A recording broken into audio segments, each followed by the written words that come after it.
na política. Então, um estado... Eu visitei o Maranhão. Beijo pra todo mundo do Maranhão, vocês sabem que eu tô falando verdade. A galera do Maranhão sabe que eles são administrados pela pior classe política do Brasil. Dito isso, eles mandam muito mais do que administradores públicos e políticos e lideranças de estados mais bem administrados. Santa Catarina, por exemplo. Então, o que faz com que o Brasil ele seja tão desequilibrado? Nós temos um sistema político antigo que ele valoriza a ocupação de espaço e não a entrega de resultado. E a população, e aqui eu vou perder, mas vamos lá, aqui nós temos que... Tô no Vilela, cara, tô em casa, aqui eu vou falar o que eu penso mesmo. A população não sabe avaliar. E onde eu rodo no Brasil, a população não sabe avaliar. Culpa do que isso? Diversas razões. A população não sabe avaliar que é importante para ela ter saneamento básico.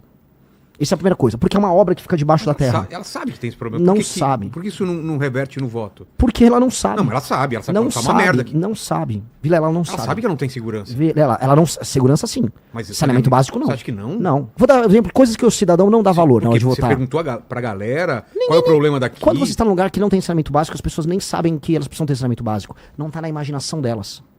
O valão de esgoto tá do lado da casa delas e ela tá tão acostumada com aquilo Acha que aquilo é a vida dela. A vida dela tem um valão de esgoto, faz parte. Que o lixo largado na rua, toda a rua vai ter um lixo largado. Então quando essa pessoa sai do estado dela, ou da casa dela, da rua dela, humilde, ela vai, por exemplo, vamos dar um exemplo, o cara saiu do interior do Maranhão, e aí ele foi pra uma cidade de Santa Catarina que é mais bem cuidada. Ele nem compreende o que tá acontecendo ali. Porque aquilo tá fora do escopo de imaginação dele. Que é mais ou menos parecido quando a gente, que é de capital, vai pra outro país. Exato. Fui pra China agora e você vê as ruas tão limpas, com tanta gente na rua, você fala, cara, como podia ser assim no Brasil? Exato. Então, as pessoas não imaginam. É um problema de imaginação. Outra coisa, eu falei, saneamento básico, ninguém dá valor. Só que eu sei esse problema. Eu rodei o Maranhão, e aí eu já tinha falado, Renan, aqui tem muito problema de saneamento, cuidado pra tomar um suco, que eles vão bater com a água da torneira, ela vai no fundo vindo do poço, que vai pegar um lençol freático, num lugar que não tem saneamento. Doença. Toda minha equipe pegou diarreia. Todo mundo. Tomando, às vezes, um suco, ou você pediu uma Coca-Cola, pediu um gelo. O gelo foi feito ali no... Aí você pegava. E a população, infelizmente, acaba se acostumando, porque a população foi tratada como bicho a vida inteira. A população não foi respeitada a vida inteira. Aí essa população migra para outros lugares. Aí você tem esses conflitos regionais. A galera vai de Goiás, tá me ouvindo, a galera de Santa Catarina, a galera do Paraná. Começa a receber migrantes de outros lugares. Os migrantes não estão adaptados ao modelo de vida deles. E dá briga. Dá briga. Porque eles vêm com um sistema cultural em que eles não foram tratados como cidadão. Então a gente tem que entender assim. O eleitor não dá bola para saneamento básico. O eleitor não dá bola para educação. Nenhuma. O eleitor não dá valor para educação. A educação não faz parte nem de longe da decisão de voto do eleitor. A educação não é considerada um valor intrínseco pelo eleitor. E deveria ser o principal. É lógico, mas as pessoas não entendem, porque a maior parte das pessoas, lugares mais humildes, quando ela vive, ela entende assim, a escola já era ruim. A vida dela, ela passa pela escola, a vida dela não melhorou naquilo. Ela não entende que aquilo é uma mola propulsora. Quando vieram pessoas de outros países, imigrantes pra cá, que vieram de culturas em que a educação já era dada em alguma medida como valor, eles deram mais valor e levaram vantagens nisso. Eu dou sempre o exemplo da minha mãe. Quando eu era criancinha, eu me alfabetizei muito rápido. Minha mãe me ajudava, ela sentava. Minha mãe era uma mulher de classe média, jovem, que meu pai trabalhava, ele era um cara de classe média, ambos tinham se formado, tinham estudado, e eu tive o privilégio de ter minha mãe me ajudando quando era criança. E outras crianças não tiveram esse privilégio, porque a mãe, às vezes, é uma mãe solteira, não tinha grana pra bancar isso, precisa trabalhar, precisava ralar, e ao mesmo tempo aquela mãe não entendia como eu cobro a escola pro meu filho ter uma educação melhor. Muitas mães, quando falam escola, ela fala merenda. Por quê? Porque ela quer saber se o filho dela tá comendo. Então, o ato dela de não dar valor não é que ela é uma pessoa ruim, é porque ela não tem o critério de avaliação na cabeça dela. Uma coisa que as pessoas sentem, saúde, a fila do SUS. Aí sim a pessoa sente, preciso fazer um exame, demora muito tempo pra sair meu exame. Precisa ser às vezes em outra cidade, às vezes eu tô numa cidade pequena, preciso ir pra outra cidade, não tem transporte pra ir pra outra cidade, demora pra fazer o exame, demora pra conseguir uma cirurgia, que é o famoso problema de acesso que tem no SUS. Então na saúde a pessoa olha, transporte o pessoal também olha, porque é uma coisa que afeta ela, vou pro trabalho, ou o transporte tá caro, ou o transporte tá demorado, ou o transporte tá ruim. Mas no geral, nos lugares mais humildes, boa parte dos problemas não são avaliados como importantes. E aí o político entende. E o que o político faz? E essa é a lição que eu tive de Brasil. A maior lição que eu tive. O político ele entende que ele pode cooptar aquela pessoa. Então você tem uma família com 5 pessoas. Ele dá um emprego pra uma pessoa na tua família. Aí a tua família inteira é obrigada a votar nele e apoiar ele o tempo todo. Ele distribui uma telha, um saco de cimento, ele fica mantendo você num sistema de favor e nada disso envolve atividade econômica gerada no município, porque ele vive de repasse do famoso FPM, Fundo de Participação dos Municípios, que é um repasse que vem lá do governo federal. Esse repasse vem de dinheiro tirado de outros lugares. E esse político não tem nenhuma responsabilidade em aumentar a arrecadação, tampouco em melhorar a vida das pessoas. E é por isso que eu comecei a jogar luz sobre esse problema ao redor do Brasil, que eu falei, cara, todos os políticos do Centrão, os políticos mais corruptos, eles vêm desse modelo de engambelar o eleitor, de comprar o eleitor, de manter o eleitor ali como um servo, enquanto ele tira dinheiro de outros lugares do Brasil que estão ralando e pagando imposto altíssimo, e aí ele se mantém, fica rico no meio, e aí ele tem o ciclo eleitoral. Se esse cara tá no Nordeste, não no Norte, no Nordeste tem, por exemplo, vai acontecer agora o São João. Todo político do interior tem que fazer o maior São João possível, e o eleitor avalia ele se o São João for grande.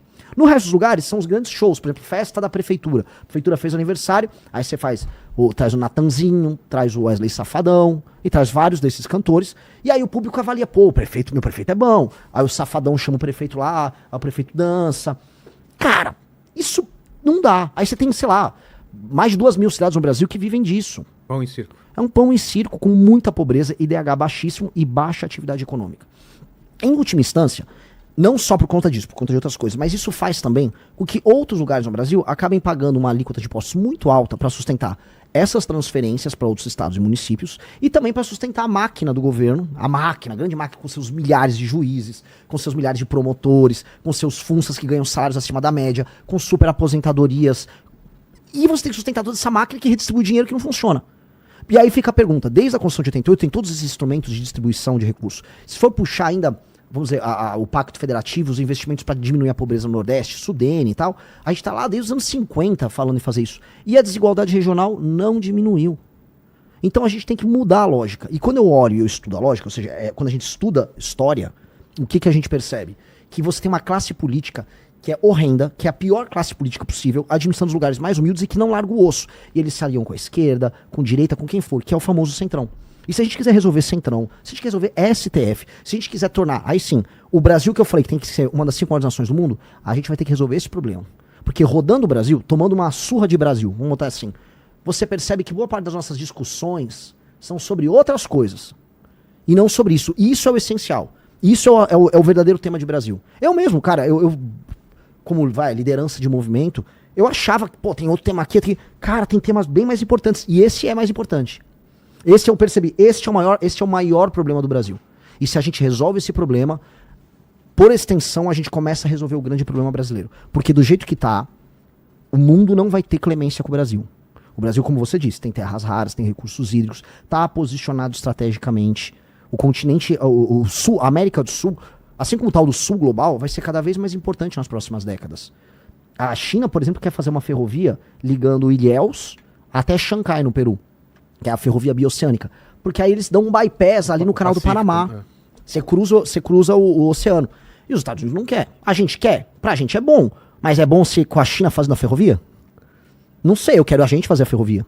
Então, o mundo tá olhando pra gente e a gente tá fraquinho aqui. Metade do Brasil discutindo se quer uma picanha do Lula, se quer um Vale Gás, o outro se quer soltar o Bolsonaro. É essa a discussão? É essa a discussão de Brasil? Não é. Se a gente quiser ser um país de primeiro mundo, não é. E o lance que a gente tem que desafiar e acordar as pessoas é o que a gente precisa fazer para nos próximos 30 anos a gente se tornar uma dessas 5 nações. Todas essas outras discussões são discussões contingentes, que elas afetam essa, mas elas são menores. Todas, incluindo a STF. Essa é a grande discussão. Como quebrar essa barreira para tornar o Brasil um dos 5 maiores países do mundo. Só deve ser essa a nossa discussão. Todo o resto é besteira. Mas a discussão sobre segurança pública não, né? Não, ela é importante demais. Como eu disse, STF é importante, segurança pública é importante. Só que o exemplo que eu quero te dar disso é, o Brasil é como se fosse uma pessoa que tá na UTI porque pegou uma gripe. Tem cura a gripe. Mas se você não cuida, uma hora você vai parar no UTI, dependendo do caso. E nós estamos nessa. A gente está com uma doença. Resolver a questão de segurança pública no Brasil não é tão difícil. É que a gente se esforça em deixar o crime organizado trabalhar. A gente se esforça em ter uma das piores leis em termos de combate a facções, leis de execução penal, progressão, saidinha. A gente se esforça. Há um esforço, vamos dizer, civilizacional de anos em tornar o Brasil um país ruim no enfrentamento ao crime. Mas porque eles estão já dentro do sistema? Ou é uma visão que foi colocada na população? Não, é uma visão de Brasil. O Brasil ficou com muita culpa do período da ditadura militar, regime militar, chama o que quiser. O Brasil ficou com muita culpa. E essa culpa, por conta de... Este corte foi criado e postado automaticamente utilizando IA. Quer aprender? Se inscreva no canal e aguarde.